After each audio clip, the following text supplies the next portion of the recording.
Your Honor, ladies and gentlemen of the jury, and to the unseen gallery of millions watching from the digital balconies of their screens, we convene today in a case unlike any this courtroom has formally heard, yet one that has been raging in comment sections, timelines, and algorithmic echo chambers for years, a matter styled, for the record, as Andrew Tate vs.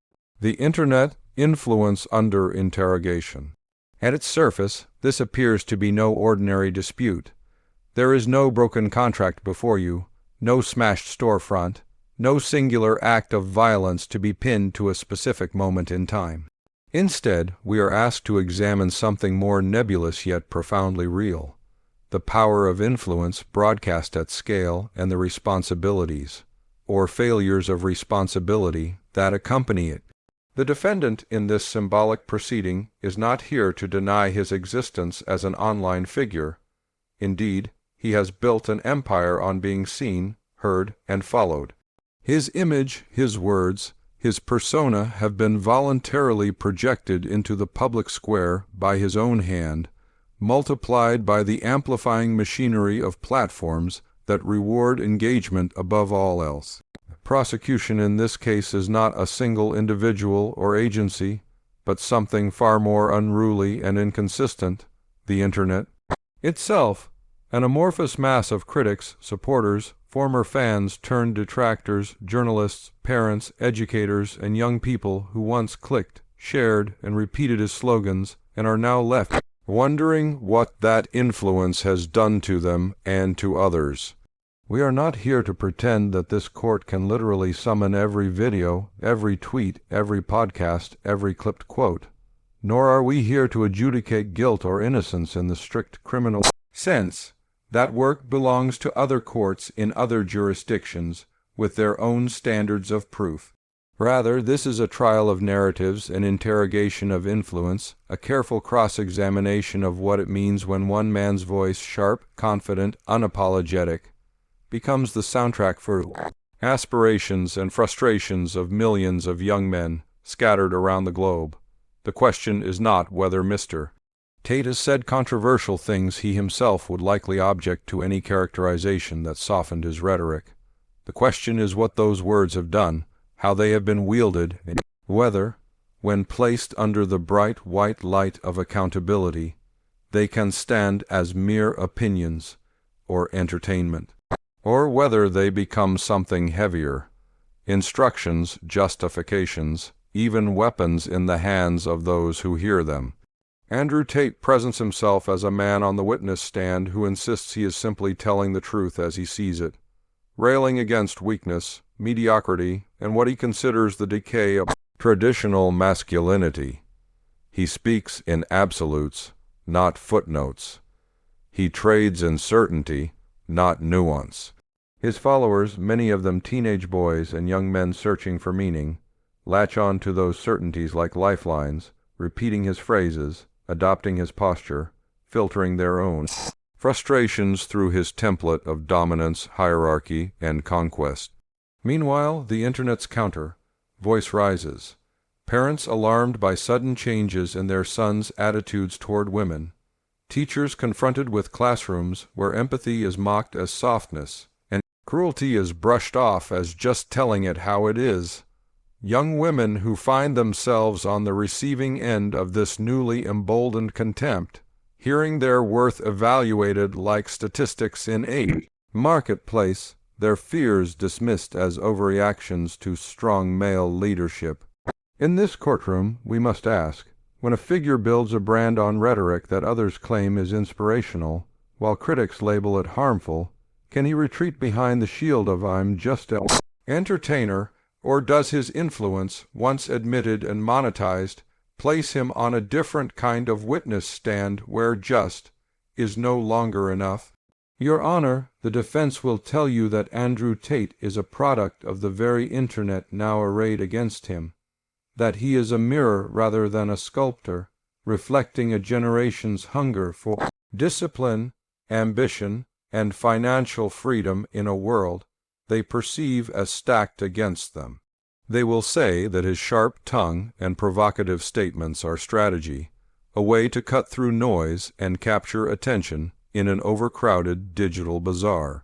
They will say that for every clipped cherry picked by detractors, there are hours of long-form conversation about hard work, self-improvement, and resilience, that he tells young men to get off the couch, to go to the gym, to take responsibility for their lives instead of wallowing in victimhood, that he has, in their view, rescued many from apathy, addiction, and despair by shocking them into action. They will present him not as an architect of hatred, but as a drill sergeant, rough around the edges, but ultimately on the side of strength and success. The Internet, acting as a sprawling, chaotic prosecutor, counters with its own exhibits, clips in which women are framed as possessions, loyalty demanded from them in ways that are not reciprocated, statements in which violence is trivialized or wrapped in jokes sharp enough to cut, declarations that certain categories of human beings are inherently less capable, less valuable, less worthy. They bring forward testimonies from those who have felt the ripple effects of his world, teachers whose lessons on equality are undercut by a chorus of "that's not what Tate says," young men who used his quotes as scripts in arguments, young women who have been told with a smirk that their job is to be quiet, obedient, beautiful, and grateful for the attention of a real man. They bring screenshots, stitched videos, duets, reaction clips, a mountain of digital evidence that, while not always contextualized fairly, nonetheless reveals a pattern, where Andrew Tate's words land, they do not land lightly. In this proceeding, we must recognize that we are not dealing with the private musings of a man talking to himself in a room. We are dealing with broadcasts intentionally designed to spread, to latch onto the psyche of the young and impressionable, to be repeated in locker rooms, group chats, gaming lobbies, and real-life interactions. When he declares that he is a role model, when he boasts of his influence, when he measures his success not only in money, but in the number of minds he has shaped, he cannot then claim surprise or innocence when those minds act in accordance with what they believe he has taught them. The Internet, for all its flaws and hypocrisies, is here today to say, if you claim the credit, you must face the consequences. The defense will respond that words are being twisted, stripped of context, weaponized by opponents who already despise him for his politics, his lifestyle, his refusal to bow to what he calls matrix or the system. They will argue that the same platforms that amplified him have also incentivized his critics to paint him in the harshest possible light, that outrage itself is a currency online, and he has become a convenient villain in countless morality plays. And it is true, Your Honor, that the Internet is not a fair or gentle prosecutor. It mobs, it piles on, it takes satisfaction in public downfall. But fairness of the mob is not the standard we apply here. Our standard is more careful. What proceeds foreseeably from a person's repeated speech, embraced and pushed as a brand, when the audience is known to be young, impressionable, and often desperate for identity. Andrew Tate's influence is not an incidental byproduct. It is the product. When he sits here symbolically in this narrative courtroom, he does so not merely as a man, but as the architect and beneficiary of that influence. Today, we ask not whether the Internet is always fair to him, but whether he has been fair with his immense power over others. We ask whether his disclaimers, "don't break the law," "treat women well," I don't mean it literally, are robust enough to counterbalance the more explosive parts of his persona, or whether they are fig leaves covering a more corrosive core. We ask whether his claim to be helping young men individuate and improve can stand alongside the mounting accounts of those who say his teachings have licensed cruelty in their lives. We ask, in short, whether the person who proudly declares himself an influencer can evade responsibility for what that influence becomes once it leaves his lips and hits the scrolling, endlessly receptive feed of the Internet. Your Honor, If the court will indulge a deeper examination of the evidence, let us move from the broad question of influence to the specifics of how that influence operates, how it is packaged, and how it is received by those most susceptible to its pull, for it is here, in the details, that we will see whether Andrew Tate stands as a tough love mentor or as a catalyst for something darker. Picture, if you will, a classroom somewhere far from this courtroom, a teacher, perhaps in their 30s or 40s, trying to lead a discussion about respect, equality, and mutual responsibility between men and women. Halfway through the lesson, hands shoot up, not to ask questions about the material, but to challenge it with quotes they have memorized from Tate's videos. "Miss, that's not how real men act. Sir, women don't respect weak men. Tate says you have to dominate." These are not abstract philosophies floating in the ether. They are specific scripts absorbed from hours of content, repeated with the confidence of young people who believe they have finally found someone speaking real truth in a world they see as full of lies. The teacher, blindsided, finds that the authority they once held in that room has been quietly supplanted by a stranger on the internet who speaks with more certainty, more swagger, more bite than any textbook ever could. When the teacher reports this to parents, some shrug it off as a phase, as just online stuff, while others, particularly mothers of daughters who have begun to feel the change in their male peers, grow increasingly alarmed. They hear boys joking about high-value men and submissive women, about body count and loyalty tests, concepts that did not spontaneously arise, but were seeded and watered by the constant drip of slogans and sound bites from a man who has turned such rhetoric into a business model. On the witness stand of public discourse, Andrew Tate would be confronted with this scenario and asked, "Did you know, sir, that young boys are quoting you in class? Did you anticipate that your words would become ammunition in arguments against teachers and parents?" He might respond, as he often does, that he cannot control who watches his content, that he speaks to adults, that it is parents' responsibility to filter what their children see. And there is truth in that. Parents do bear responsibility. Yet this is not a trial about parental failure.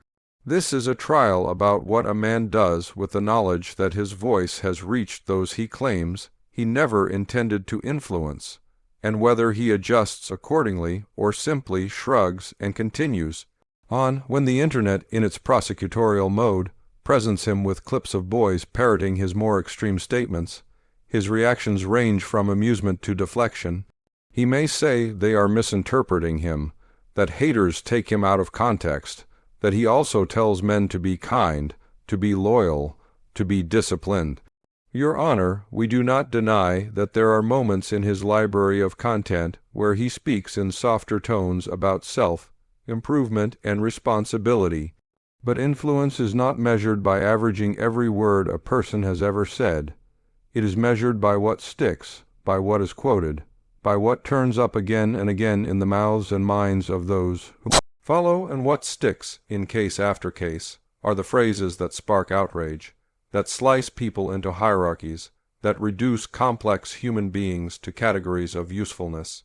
This is not an accident. It is how the modern attention economy works. Videos that are calm, nuanced, and balanced do not spread as quickly as videos that are incendiary, divisive, and absolute. Andrew Tate is smart enough to know this. He has boasted many times of his understanding of virality, of how to craft a message that the algorithm cannot resist. Thus, when he chooses to state his views in the starkest, most provocative terms, he is not merely expressing himself.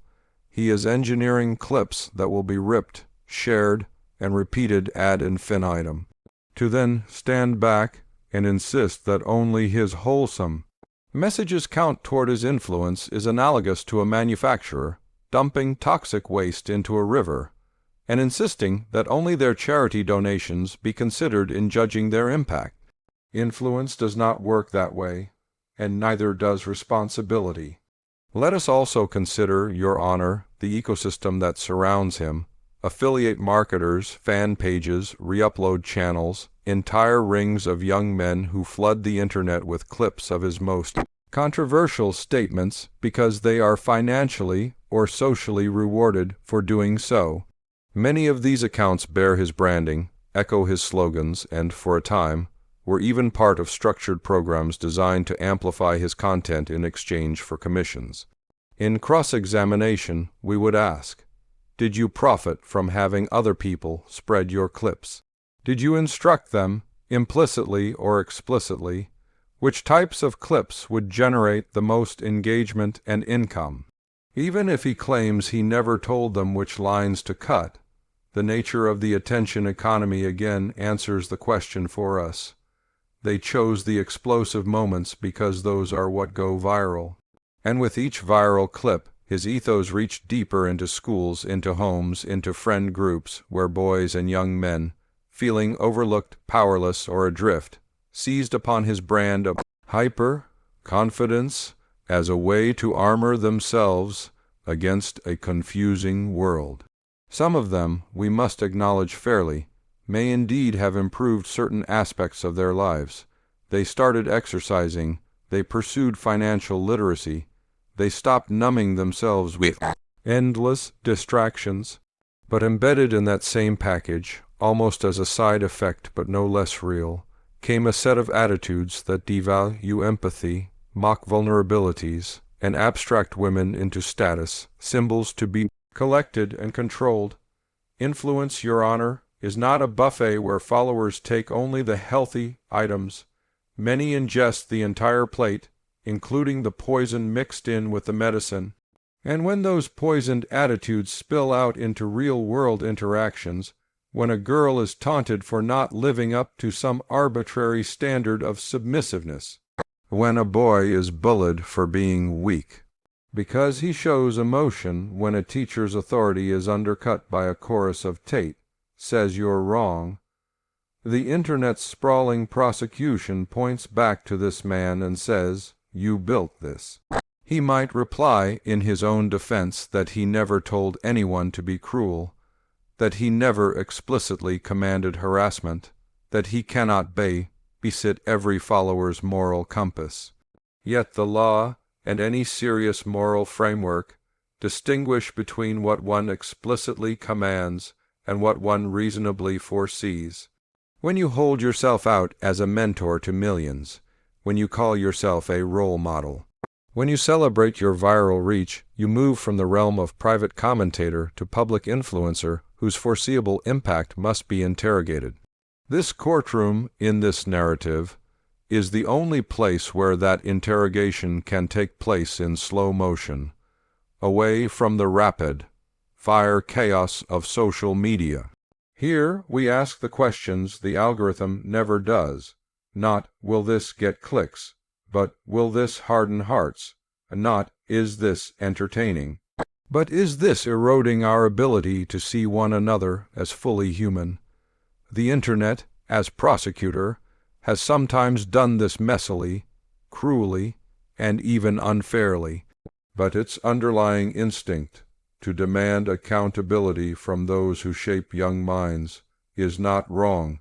It is that instinct we honor and refine in this proceeding as we continue to interrogate Andrew Tate's influence under the standards of reason, foreseeability, and responsibility. Your Honor, having laid out the mechanics of influence, we must now turn more directly to the defense's anticipated arguments, for it is only by steelmanning, not straw-manning, those rebuttals that we can reach a verdict worthy of respect. The first and most obvious line of defense Mr. Tate and his supporters will adopt is that of selective quotation and context. They will argue that critics isolate his most inflammatory statements while ignoring the balance of his content where, they insist, his true message resides: hard work, discipline, financial prudence, brotherhood among men, loyalty to family, rejection of nihilism.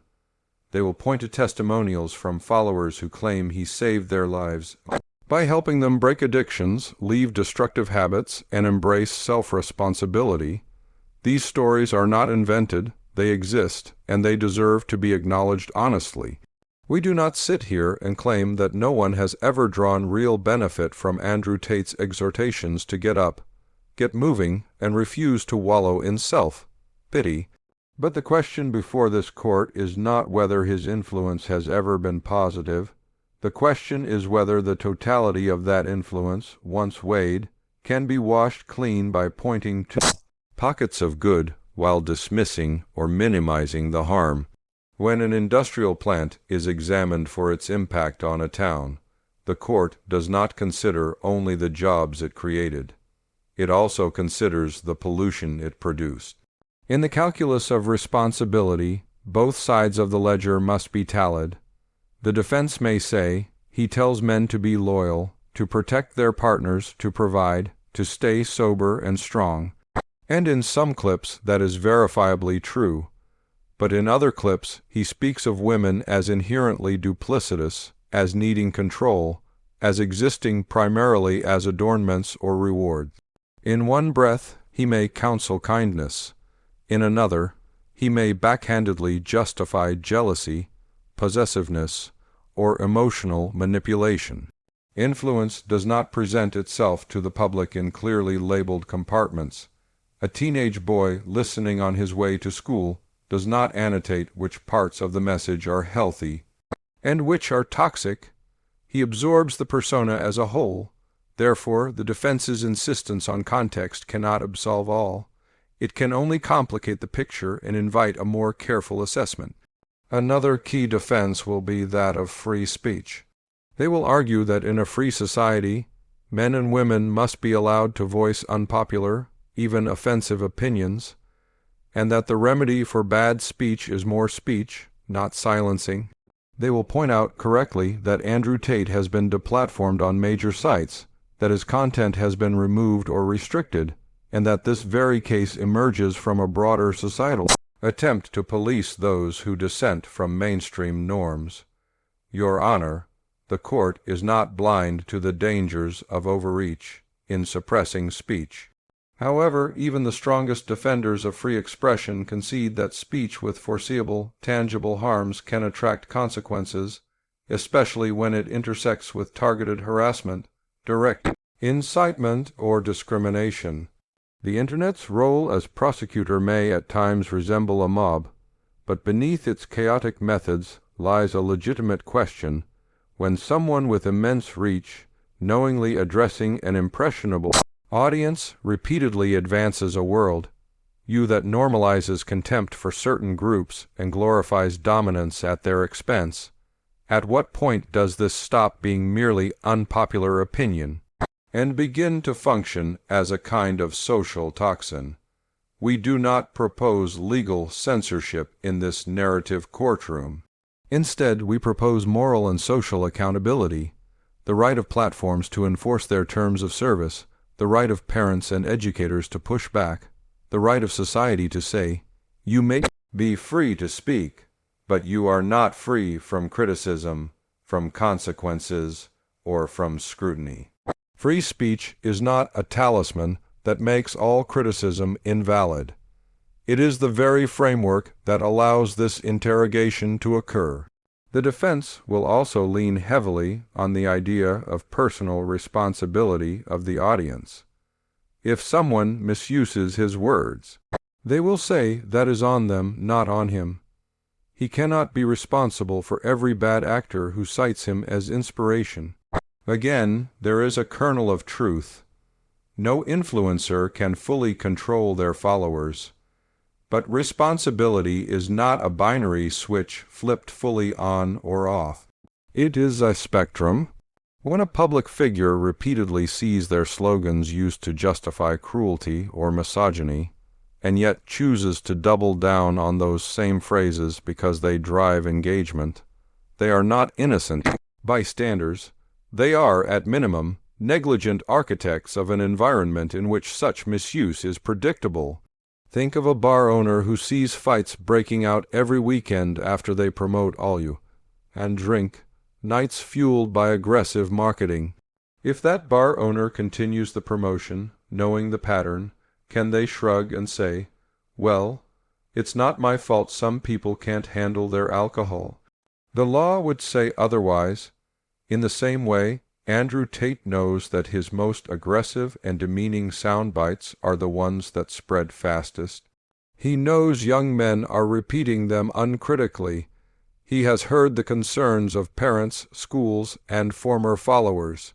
Faced with that knowledge, his choice to continue amplifying those messages is not morally neutral. It is a decision.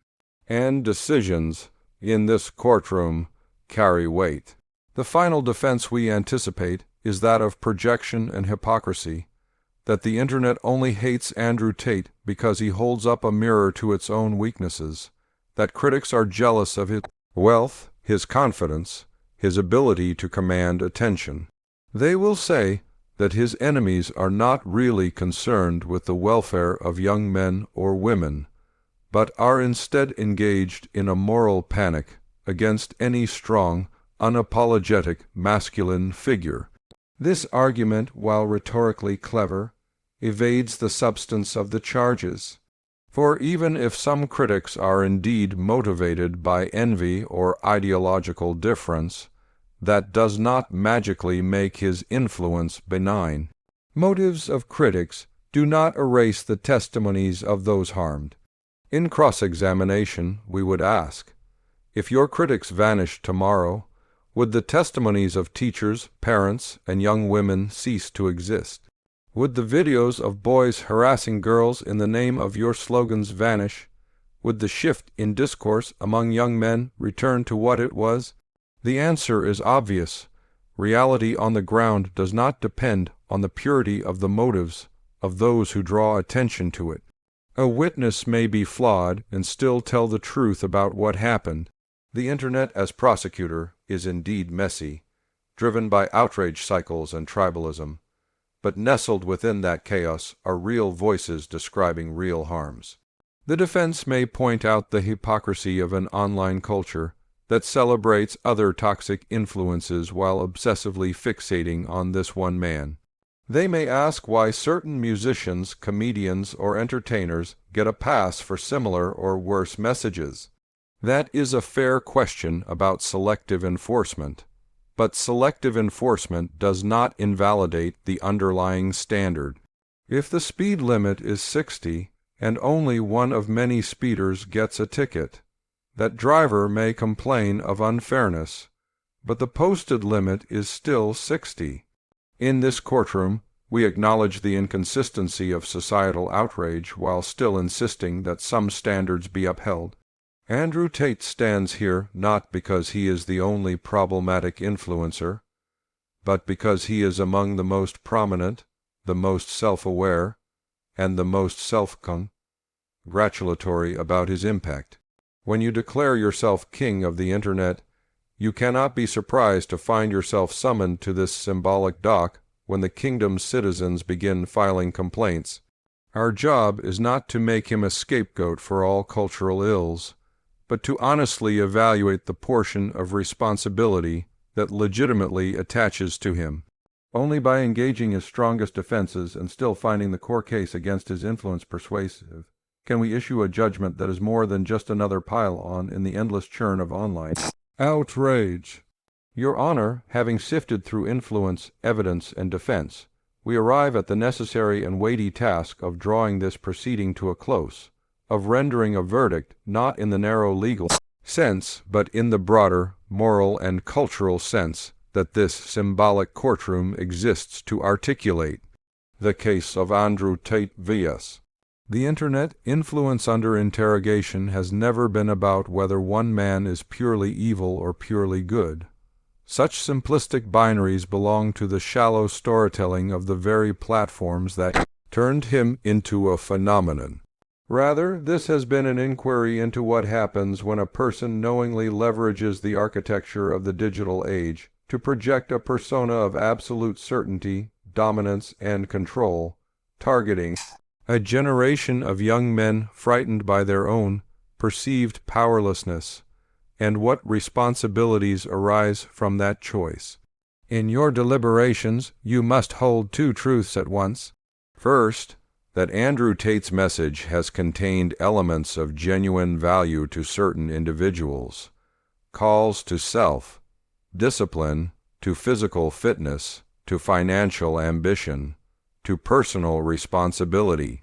Second, that wrapped around and intertwined with those elements is a world view that often degrades women, dismisses vulnerability, and encourages a style of masculinity that confuses cruelty with strength. Influence, as we have said, is not a buffet.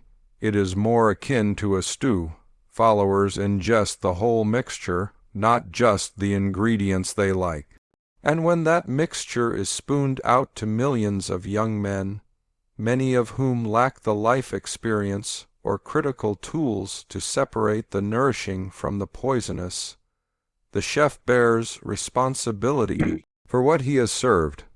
The Internet, unruly as it is, has effectively dragged Andrew Tate into the dock by refusing to let his claims of just being honest go unchallenged.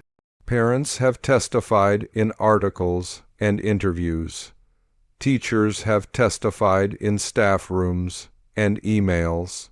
Young women have testified in group chats and therapy sessions. Young men themselves, some former admirers, have testified in reflective posts about how his content temporarily led them down a path of resentment and superiority before they pulled back and reassessed. This courtroom transforms their scattered testimonies into a coherent chorus, not to demonize one man as the sole source of all misogyny or confusion, but to mark clearly that his brand of influence has had tangible consequences. Against this chorus, the defense has raised legitimate concerns. That context is often stripped, that critics are not always fair, that free speech must be preserved, that personal responsibility of the audience cannot be erased, and this court does not dismiss those concerns lightly. Indeed, your verdict must leave room for nuance, for the reality that the Internet's prosecutorial energy often overcorrects in ways that are themselves unjust. The goal here is not to erase Andrew Tate from existence, nor to pretend that banning him from platforms will magically heal the insecurities and frustrations that drew young men to him in the first place. Those wounds are deeper and require more thoughtful remedies than deplatforming alone can provide. But nuance does not mean moral paralysis. A balanced verdict can still be firm. And so, Your Honor, the judgment that I submit to this court is as follows: that Andrew Tate, by his own design and admission, is not a passive commentator, but an active influencer who sought, achieved, and benefited from molding the attitudes and aspirations of a vast online audience, that in doing so, he repeatedly and knowingly employed rhetoric that dehumanizes and objectifies women, valorizes dominance in ways easily translated into cruelty, and frames empathy as weakness, that he did so despite mounting evidence that his slogans were being used by young men as justification for dismissive and disrespectful behavior in homes, schools, and relationships, that his occasional caveats and disclaimers, while rhetorically useful in defending himself, were insufficient in light of the rest of his messaging and the foreseeable ways it would be interpreted, and that he therefore bears a meaningful share of responsibility for the harms described, even as other actors and broader cultural forces also play their parts. This is not a legal sentence. There are no handcuffs awaiting him at the back of this courtroom. The true sentence in a case like this is reputational and cultural, a collective decision about how seriously we take him as a role model, about whether we will allow his voice to dominate the formation of young men's identities, about whether we will continue to treat his more harmful rhetoric as edgy entertainment, or finally call it what it is: damaging instruction masquerading as tough love. The remedy then lies partly with platforms, who must decide whether amplifying him aligns with their stated values, partly with parents and educators, who must actively engage with the content their children consume, not merely ban it but teach them how to think critically about it, and partly, crucially, with the young men themselves, who must be invited into a richer, more humane vision of masculinity than the one that equates worth solely with domination, wealth, and emotional coldness. As for Andrew Tate, if he chooses to listen to the verdict of this symbolic court, he may yet decide to use his considerable influence in a different way, to retain his emphasis on discipline and self-mastery while stripping away the contempt and reductionism that have done so much collateral damage. It is not impossible. People change, brands evolve, empires rebrand. But until such a transformation occurs, if it ever does, this court urges the world to regard his content with profound caution, to see not only the muscular slogans about self-improvement, but also the subtle and not so subtle invitations to devalue others in the process. The Internet has done its part by raising the alarm. This courtroom has done its part by sifting through the noise to find the signal. The rest is up to all of us.